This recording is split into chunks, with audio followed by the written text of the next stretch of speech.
Alors pourquoi l'indemnité compensatoire au moment du divorce, c'est un danger pour votre avenir?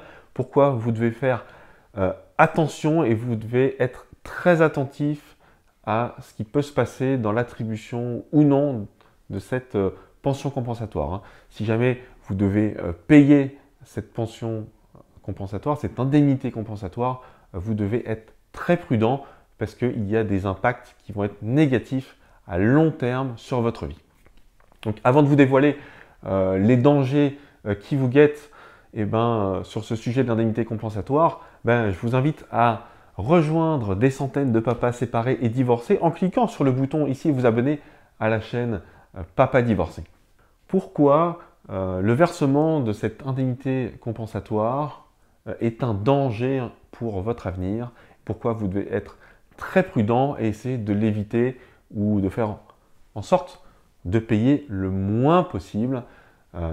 C'est ce que je vais vous dévoiler dans quelques instants. Alors, je voudrais faire juste un petit rappel sur ce que c'est que l'indemnité compensatoire. L'indemnité compensatoire, c'est une indemnité qu'un des époux au moment du divorce peut demander lorsque ses revenus, suite à la séparation et son niveau de vie, baissent de manière plus ou moins significative, hein. Voilà. Donc, grosso modo, vous allez payer cette indemnité compensatoire si votre ex-femme ou future ex-femme a pris un congé maternité, si elle a fait du temps partiel, si elle a été au chômage durant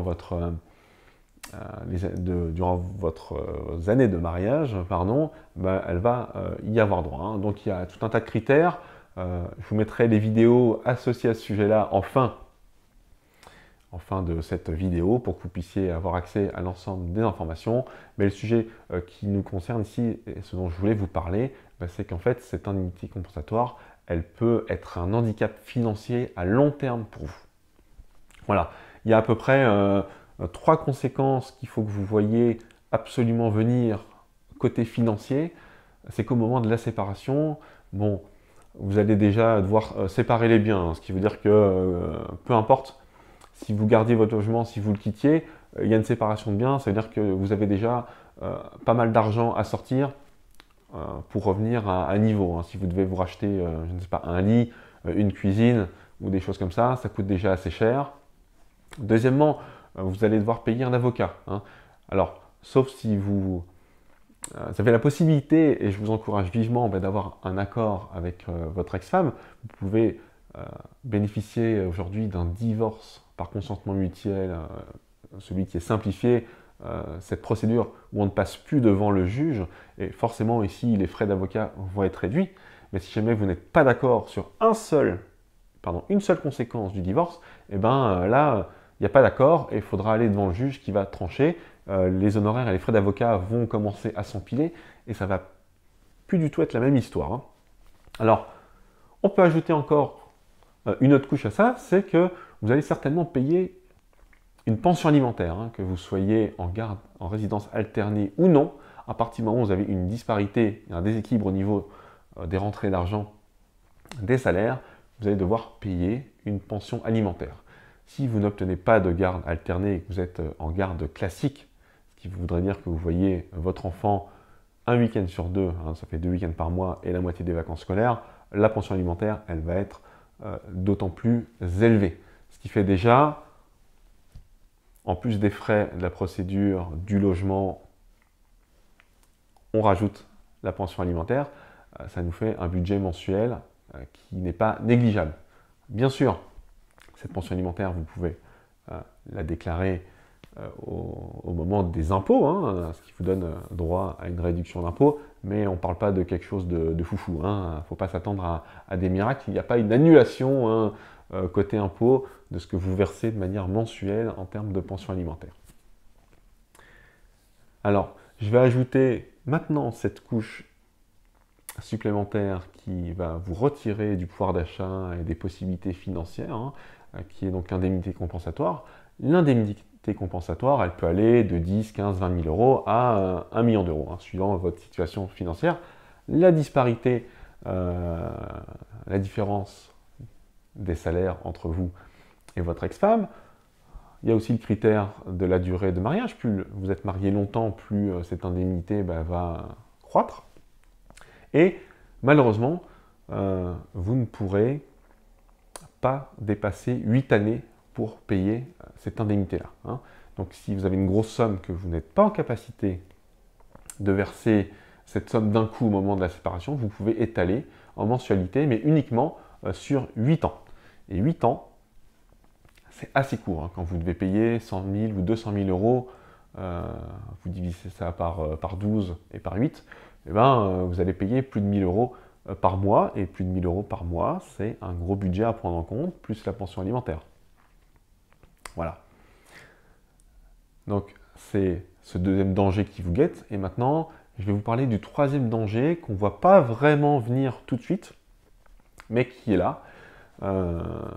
C'est simple, hein, si vous n'avez pas la garde alternée, vous n'avez pas la garde de votre enfant, vous allez considérer par les impôts comme un jeune célibataire. Hein.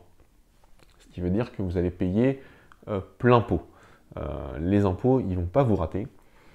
Et il y a une grosse différence entre les impôts que vous pouvez payer en étant parent seul, parent isolé, avec une garde alternée, que les impôts que vous allez payer en tant que parent n'ayant pas de garde, donc pas de part ajoutée, pas d'enfant à charge, donc vous avez votre part à vous tout seul, et là, les impôts, en tout cas si vous êtes mensualisé, sachez que ça va chiffrer quand même beaucoup plus. Hein. Moi, l'écart, quand j'étais en résidence alternée, de par la suite, quand j'ai demandé la garde de mes enfants en pleine et que je ne l'ai pas obtenue, voilà, moi j'ai fait plus 250 euros par mois d'impôts. Donc c'est un budget qui n'est pas anodin. Il faut rajouter à ça votre logement, votre loyer, vos charges, vos frais de transport, s'ils ne sont pas pris en charge par votre boîte, l'alimentation et tout le reste. Donc vous rajoutez impôts, pension alimentaire et indemnité compensatoire. Et pour moi, vous avez 3 coups de bambou qui peuvent vraiment vous assommer et vous mettre dans des situations financières qui sont très compliquées. J'ajoute aussi que c'est des situations financières qui sont compliquées et qui seront absolument pas comprises de la part de votre ex-conjoint. Voilà. Donc sachez juste que ce que je viens de vous exposer, c'est certes un tableau assez noir, mais c'est quand même la réalité et il faut que vous puissiez vous projeter très rapidement dans ce sens-là pour pas vous retrouver à un moment donné avec la mauvaise surprise. Hein. Et la mauvaise surprise, c'est après galérer tous les mois pour savoir comment vous allez faire pour manger, pour faire face à certains frais. Voilà, donc c'est important de prendre conscience de cette réalité-là. C'est important que vous intégriez bien ça dans votre esprit pour pouvoir faire des projections financières qui soient réalistes et peut-être défendre mieux votre dossier au moment de la procédure de divorce. Voilà. Sachez juste que si vous entamez une procédure de divorce ou si vous songiez à le faire ou peut-être si votre conjoint a entamé sa démarche de son côté, je vous invite à prendre connaissance de 15 vidéos que je mets gratuitement à votre disposition. Hein. C'est une formation pour vous aider à prendre le meilleur départ possible, à ne pas vous planter au niveau de votre procédure de divorce ou de votre séparation. On va passer en revue toutes les conséquences de la séparation, les bons plans, les astuces. Hein. Il y a des choses à savoir qui sont quand même importantes et que si on n'y réfléchit pas, parce qu'il y a énormément de choses à prendre en compte au moment de la séparation, et vous pouvez faire des mauvais choix, vous planter totalement, avoir des regrets par la suite. Donc voilà, je mets à votre disposition toute mon expérience et tout ce que moi j'ai su tirer de mon expérience malheureuse du divorce et de la séparation et je la mets intégralement à votre disposition. Vous trouvez le lien en descriptif, mais aussi sur l'écran de fin de cette vidéo.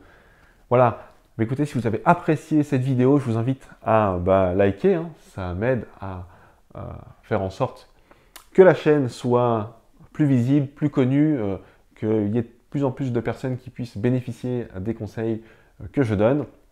J'ajoute aussi que si vous avez malheureusement des petits problèmes financiers, eh ben, sachez que je mets aussi à votre disposition le guide des petites économies. C'est un guide pratique où je vous donne mes astuces pour aller gratter un peu d'argent à droite à gauche, faire des économies qui vont peut-être vous permettre de rembourser des dettes ou aller plus loin, mettre un peu d'argent de côté pour faire des projets avec vos enfants, des activités, partir en vacances, enfin que sais-je encore. Donc je vous invite à prendre connaissance de tous les liens qui sont dans la description. Et moi je vous dis à très bientôt pour une nouvelle vidéo. Allez, salut, ciao!